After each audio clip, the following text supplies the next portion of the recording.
জেলবন্দি প্রাক্তন মাওবাদী নেতা তার কাউন্সিলের আজকে কমপ্লিট করে ফেললেন। সেই ফুটেজ আপনারা সারাদিন খবর সরাসরি দেখতে পাচ্ছেন। দপ্তরের আধিকারিক এবং রাজ্য সরকারের সহযোগিতা ছাড়াই যারা আসতে পারতাম না, তাদেরকে ধন্যবাদ।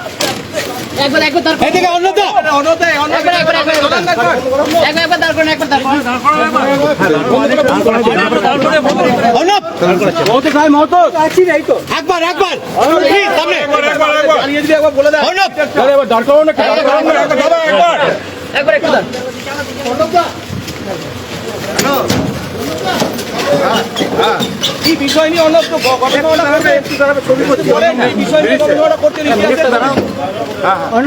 কোন পার্ট নিয়ে না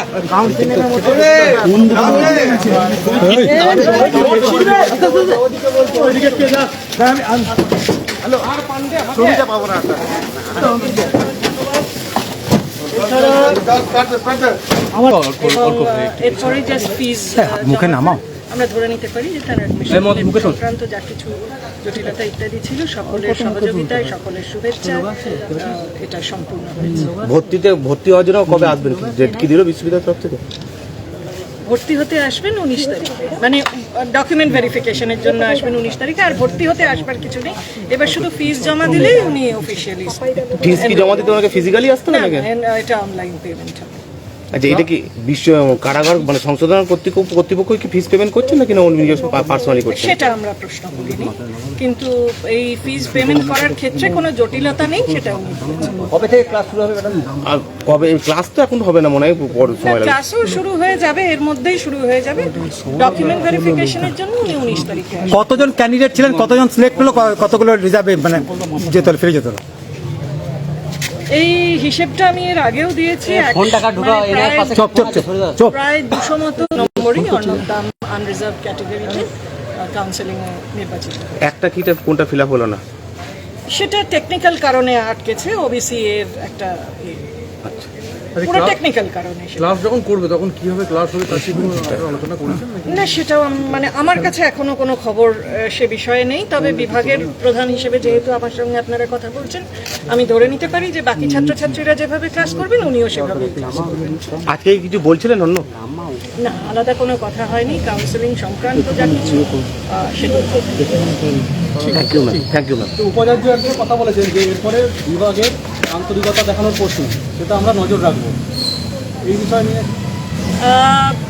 দেখুন, আমি আবার বলছি, সকলের আন্তরিকতায়, সকলের সহযোগিতায়, সকলের সহৃদয়তায় এটা হয়েছে। এবং আমি আগেও যেটা বলেছি যে nobody has done him a favour, উনি নিজের যোগ্যতায় এটা পেয়েছিলেন।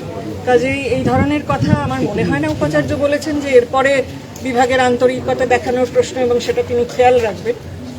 এই কথাটার মধ্যে একটু প্রচ্ছন্ন অন্য সুর রয়েছে, কিন্তু আমি শুনিনি বা উপাচার্য এরকম কোনো কথা বলেছেন আমাকে বলেননি। কিন্তু নিশ্চয়ই খেয়াল রাখবেন, সকলেই খেয়াল রাখবেন কিভাবে এটা হচ্ছে। মানে সেন্সিটাইজড সিটিজেন হিসেবে এটা আমাদের সকলের কর্তব্য খেয়াল রাখা যে মেইন স্ট্রিমে কীভাবে ফিরে আসছেন অন্য, এবং তাকে সকলে যেভাবে সহযোগিতা করেছেন সেটার প্রতি আমি কৃতজ্ঞতা জানাচ্ছি। এবং সেন্সিটাইজড সিটিজেন হিসেবে সকলে আজকে যারা এখানে রয়েছেন এবং যারা এটা দেখছেন সকলেই নিশ্চয়ই খেয়াল রাখবেন, শুধু উপাচার্য কেন খেয়াল রাখবেন। এতদিন পিএইচডি দায়িত্ব সকলের কর্তব্য। এতদিন কাউন্সিলিং স্থগিত ছিল, আজকে ওই তৃণমূল নেতা কুণাল ঘোষের নির্দেশে কাউন্সিলিং মানে কথা মতো কাউন্সিলিং হচ্ছে, কি বলবেন আপনি এটা? আমিও তাই পড়েছি, তাই শুনেছি। কিন্তু আমি আবার বলবো যে কোনো ব্যক্তি যদি করে থাকেন, এই উদ্যোগ নিয়ে থাকেন, তাহলে তো খুবই ভালো কথা। তিনি প্রাক্তন সাংসদ এবং কারা বিভাগ, কারা মন্ত্রী এ বিষয়ে উদ্যোগী হয়েছিলেন, উচ্চশিক্ষামন্ত্রী এ বিষয়ে উদ্যোগী হয়েছিলেন, সরকার এ বিষয়ে উদ্যোগী হয়েছে। যে সকলের সহযোগিতায়, আমি যে কথা বললাম, বিশ্ববিদ্যালয়ের কর্তৃপক্ষ সকলের সহযোগিতায়, সকলের শুভেচ্ছায় এটা যে শেষ পর্যন্ত হলো, তার জন্য আমরা সকলেই খুব খুশি। এই কথাটা দিয়েই আমি শুরু করেছিলাম। Thank you ma'am.